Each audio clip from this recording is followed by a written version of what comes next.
No dia a dia, em Portugal também existe um tipo de ameaça que não entra pela janela nem arromba fechadura nenhuma. Entra a sorrir pela porta da frente. Vamos construir essa história em duas partes, sem cortar conteúdo, para ficar natural para portugueses e perfeito para locução. Primeira parte agora, segunda parte fazemos depois, como continuação direta. Imagina isto. Vives na tua casa há muitos anos. Conheces cada azulejo, cada canto, cada pequena fissura na parede. A casa é o teu porto seguro, o teu espaço, o teu mundo. Um dia, numa tarde qualquer, toca a campainha. À porta está um homem jovem, com um colete com logótipo, uma pasta debaixo do braço e um sorriso muito treinado. Fala com toda a segurança de quem já fez isto dezenas de vezes. Estamos a fazer obras em casa do seu vizinho e lá de cima vimos uma racha perigosa no seu telhado. Se não arranjar isto antes do inverno, é quase certo que vai começar a entrar água. Podemos tratar de tudo hoje, com desconto até, mas só se decidir já.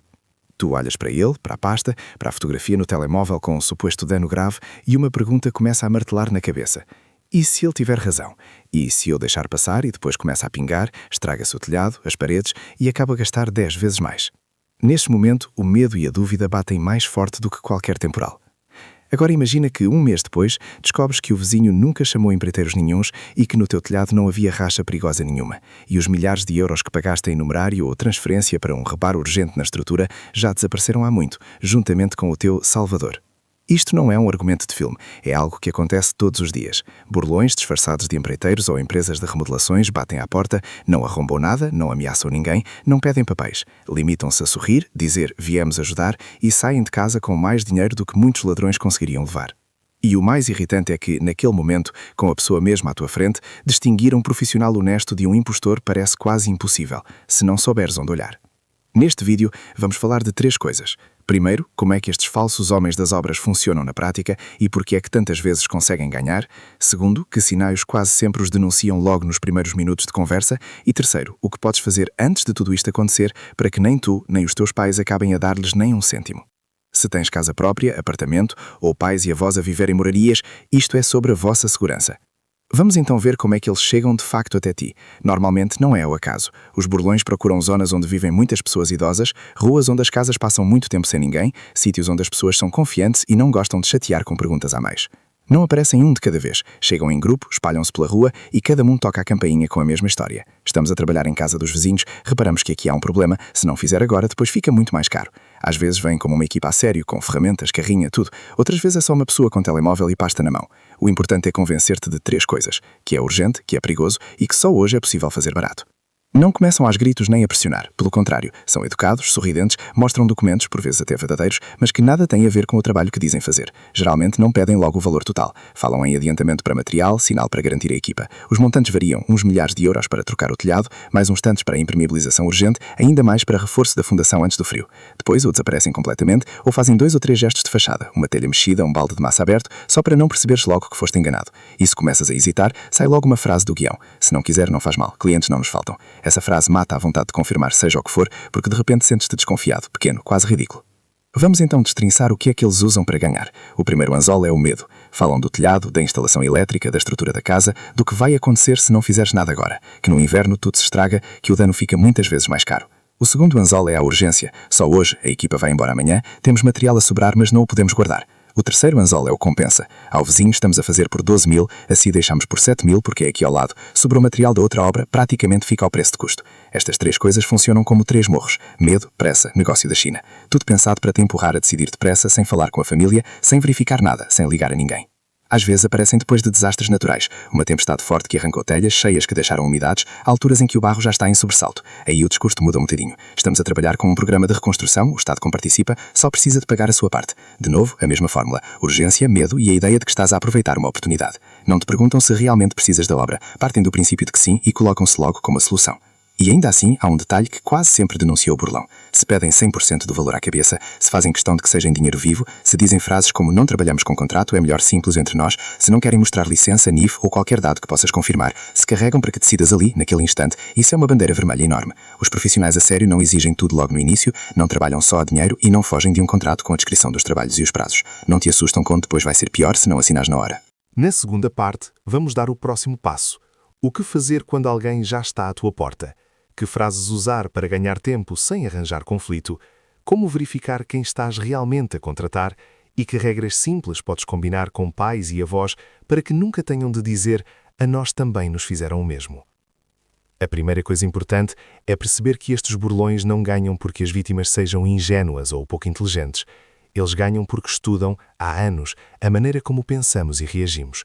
Sabem que qualquer pessoa, nova ou idosa, com estudos ou sem eles, pode sentir medo, urgência e vontade de aproveitar uma oportunidade. E é exatamente nesses 3 pontos que carregam sempre.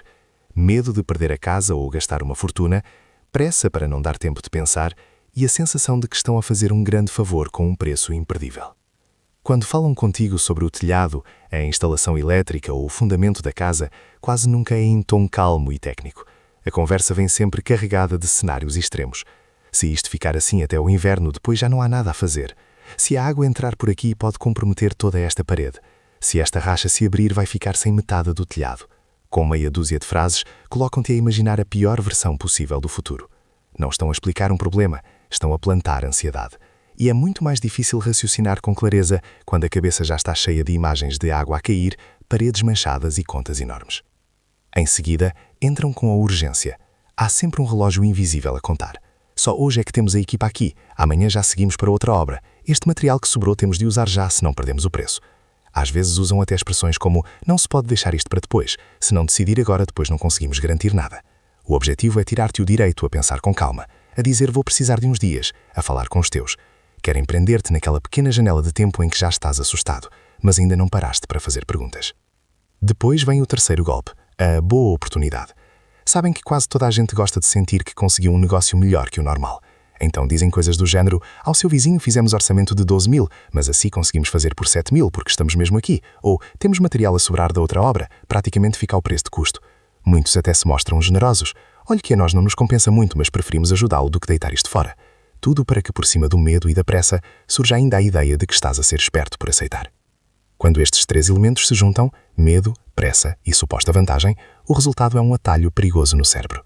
Em vez de entrarem em ação as perguntas lógicas, quem são estas pessoas, que empresa é, por que ninguém me falou disto antes, entra a voz interior que diz, e se eu não fizer nada e depois for pior? E se eu estiver a perder um desconto único? E é exatamente nesse ponto que eles querem que tu tomes a decisão. Muitas vezes escolhem um momento com muito cuidado. Depois de uma tempestade que levantou telhas, de uma chuvada forte que deixou manchas de umidade, de uma cheia que deixou o bairro em sobressalto. As pessoas já estão preocupadas, a falar de seguros, de estragos, de prejuízos. Os burlões encaixam-se nessa onda e dizem estamos a trabalhar com um programa de recuperação, há apoios do Estado, nós tratamos da parte burocrática, você só precisa de pagar a sua parte. Parece oficial, parece uma extensão dos serviços normais, mas o guião é o mesmo, fazem-te sentir que se disseres não, estás a deitar fora a ajuda e dinheiro. Por baixo de toda esta encenação, há uma linha muito clara que costuma separar quem é sério de quem só quer desaparecer com o teu dinheiro, a forma como lidam com o pagamento e com o papel. Se alguém te pede o valor total logo à cabeça, se insiste em receber a pronto e em dinheiro, se diz coisas como contrato só complica, é melhor simples entre nós, tudo isso são sinais de alarme.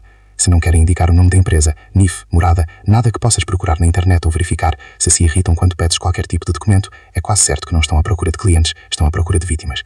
Um empreiteiro sério não tem medo de registros, está habituado a que o cliente peça orçamento por escrito, que pergunte pelo alvará, pela empresa, pela morada, faz contratos com descrição dos trabalhos, prazos, materiais incluídos e excluídos, condições de pagamento e garantia. O normal é haver um adiantamento razoável, 30% ou 40%, e depois pagamentos faseados conforme a obra avança. E aceita transferência, multibanco, formas de pagamento que deixam rasto. Sobretudo, não se ofende se disseres quero comparar com mais 2 orçamentos ou quero falar disto com a minha família. Então, o que podes fazer, no mundo real, para te proteger a ti e aos teus? O primeiro passo é transformar uma regra em reflexo automático. Decisões sobre a casa não se tomam à porta. Nunca. Nem com o primeiro que aparece, nem por causa de uma promoção só hoje, nem porque a equipa já está aqui.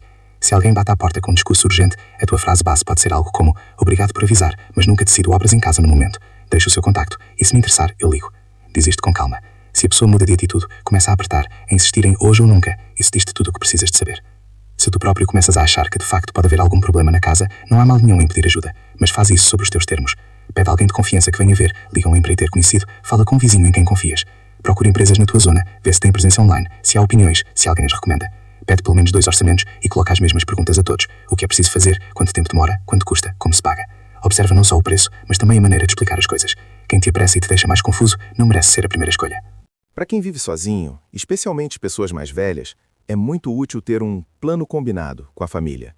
Escolham uma pessoa de referência. Pode ser um filho, uma filha, um neto, um sobrinho, até um vizinho em quem confiam. Depois, criei uma regra simples. Qualquer obra acima de determinado valor só é decidida depois de falar com essa pessoa. Essa regra pode até ficar escrita num papel perto do telefone. Antes de aceitar qualquer obra, ligo ao assim. Assim, quando alguém aparece de surpresa a falar de reparações, há sempre uma desculpa legítima para não decidir na hora. Eu não trato disso sozinho. O meu filho ou filha é que decide. E se, apesar de tudo, já pagaste e mais tarde percebes que foste enganado, a pior solução é ficar calado por vergonha. Liga ao banco o mais pressa possível. Pergunta se ainda é possível travar ou contestar a transferência. Mesmo que o dinheiro já tenha ido, convém registrar o caso. Vai à polícia, apresenta queixa, descreve o que aconteceu, o que foi dito, como foi pago. Pode parecer que não serve de muito, mas cada denúncia ajuda a desenhar o mapa de como estas redes funcionam. Fala com os vizinhos, conta o que aconteceu no grupo do bairro, no chat do condomínio.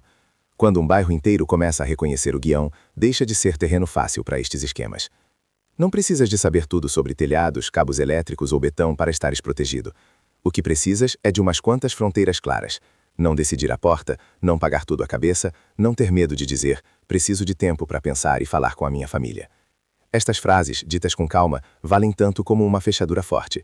São elas que muitas vezes fazem a diferença entre abrir a porta a um profissional que vem trabalhar ou alguém que só veio procurar a próxima carteira cheia dentro de uma casa tranquila.